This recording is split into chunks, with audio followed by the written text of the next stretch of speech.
Hello good evening everyone सबैजनालाई है। आज मन्डेदेखि हाम्रो छो क्लास लाग्यो है। एभ्री मन्डे छो क्लास लाग्छ है। अनि तपाईँहरू गान्तोकको वरिपरि कोही हुनुहुन्छ भने छो क्लास आउनुहुन्छ भने आउनुहोस् है। एभ्री मन्डे 5 बजीदेखि लिएर 7 बजीसम्म लाग्छ है। यसमा चाहिँ बाप धर्मको विषयमा धेरै धेरै कुरा सिकाउनुहुन्छ।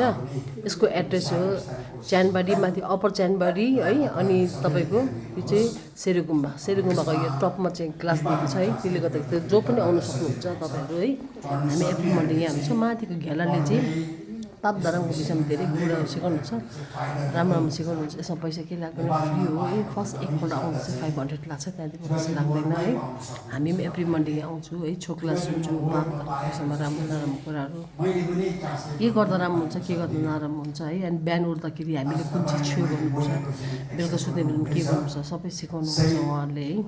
अन्त 5 बजीदेखि 7 बजीसम्म हो। 1 घन्टा बादमा चाहिँ ब्रेक हुन्छ, टी ब्रेक हुन्छ। त्यसको बाद फेरि कोही बेला 7:05, कोही बेला 7:10 लाग्छ है। यति राम्रो हुन्छ यो इन्ट्रेस्टिङ खालके। हामीले धर्मको विषयमा सुन्यो भने यति साह्रो मनै दुखेर आउँछ है। हामीले नराम्रो कामहरू गर्नु मन पर्दैन, कसैलाई कपटी गर्नु मन पर्दैन है। यस्तो कुरा सुन्दा हामीलाई राम्रो लाग्छ। त्यसले गर्दाखेरि चाहिँ तपाईँ जो आउनुहुन्छ आउनुहोस् है।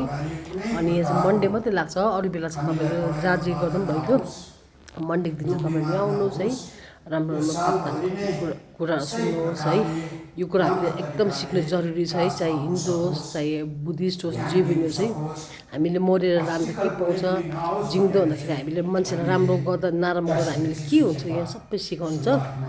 त्यही कारण तपाईँहरू आउनुहोस् है। जो पनि आउनु सक्नुहुन्छ। अब गान्तोक वरिपरिको है।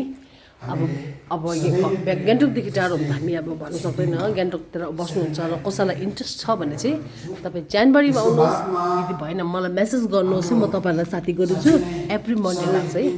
यति राम्रो हेर्नुहोस् न, कति राम्रो बनाइदिएको छ। यहाँदेखि यति राम्रो हल बनाएको छ, यति मजाले खर्च गरेर बनाइदिएको छ। इन्ट्रेस्टिङ छ है।